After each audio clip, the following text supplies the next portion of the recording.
വെളിപ്പാട് പുസ്തകം വേദപുസ്തകത്തിലെ ഒടുവിലത്തെ പുസ്തകമാണ്. 22 അധ്യായങ്ങൾ ഈ പുസ്തകത്തിലുണ്ട്. ഓരോ അധ്യായത്തിലും വേഗത്തിൽ പഠിക്കാൻ വേദപഠിതാക്കൾ അധ്യായം തരംതിരിച്ച് പഠിപ്പിക്കാറുണ്ട്. സാധാരണഗതിയിൽ ഓടെ, പഴയ ഭാഷയാ, ഓടെ ഒരു കാര്യം പറഞ്ഞാൽ 1-ാം അധ്യായം തേജസ്കരിക്കപ്പെട്ട യേശു ക്രിസ്തു, 2-3 അധ്യായത്തിലെ വിഷയം 7 സഭകൾക്കുള്ള ദൂത്, 4-ാം അധ്യായത്തിൽ സഭ എടുക്കപ്പെടുന്നതായിട്ട് പരാമർശിക്കുന്നു, 5-ാം അധ്യായത്തിൽ ഭൂമിയുടെ വീണ്ടെടുപ്പിന്റെ ഗാനം, 6-ാം അധ്യായത്തിൽ 7 മുദ്രയിൽ 6 മുദ്ര പൊട്ടിക്കുന്നു, 7-ാം അധ്യായത്തിൽ മുദ്രിതന്മാരാകുന്ന 144,000 പേര്, 8-ാം അധ്യായത്തിൽ 7-ാം മുദ്ര പൊട്ടുകയും അതുപോലെ തന്നെ കാഹളങ്ങൾ മീട്ടുന്നതായിട്ട് കാണുന്നു,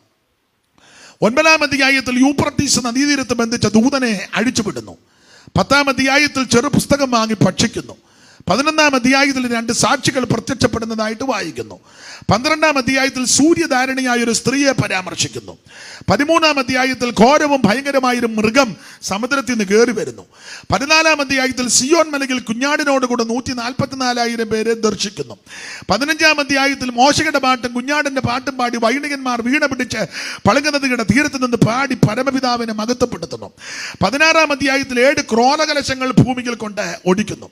17-ാം അധ്യായത്തിൽ മർമ്മം മഗതിയാം ബാബിലോൺ, മനസ്സിലാകുന്ന ഭാഷയിൽ പറഞ്ഞാൽ എതിർ ക്രിസ്തുവിന്റെ മണവാട്ടി, 18-ാം അധ്യായത്തിൽ വാണിജ്യ ബാബിലോണിന്റെ വീഴ്ച, പതനം 1 മണിക്കൂർ കൊണ്ട് കത്തി ചാമ്പലാകുന്നു, 19-ാം അധ്യായം ദൈവമക്കളുടെ പ്രത്യാശ ഉണർത്ത, എല്ലാ അധ്യായവും പ്രത്യാശയാ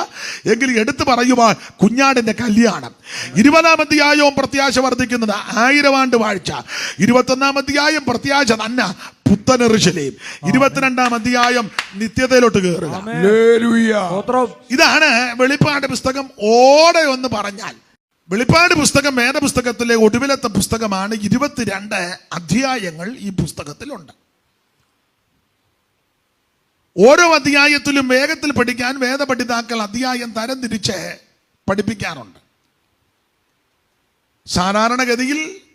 ഓടെ, പഴയ ഭാഷയാ, ഓടെ ഒരു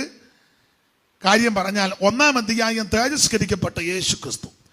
2-3 അധ്യായത്തിലെ വിഷയം 7 സഭകൾക്കുള്ള ദൂത്, 4-ാം അധ്യായത്തിൽ സഭ എടുക്കപ്പെടുന്നതായിട്ട് പരാമർശിക്കുന്നു, 5-ാം അധ്യായത്തിൽ ഭൂമിയുടെ വീണ്ടെടുപ്പിന്റെ ഗാനം, 6-ാം അധ്യായത്തിൽ 7 മുദ്രയിൽ 6 മുദ്ര പൊട്ടിക്കുന്നു, 7-ാം അധ്യായത്തിൽ മുദ്രിതന്മാരാകുന്ന 144,000 പേര്, 8-ാം അധ്യായത്തിൽ 7-ാം മുദ്ര പൊട്ടുകയും അതുപോലെ തന്നെ കാഹളങ്ങൾ മീട്ടുന്നതായിട്ട് കാണുന്നു, 9-ാം അധ്യായത്തിൽ യൂഫ്രട്ടീസ് നദീതീരത്ത് ബന്ധിച്ച ദൂതനെ അഴിച്ചുവിടുന്നു, 10-ാം അധ്യായത്തിൽ ചെറു പുസ്തകം വാങ്ങി ഭക്ഷിക്കുന്നു,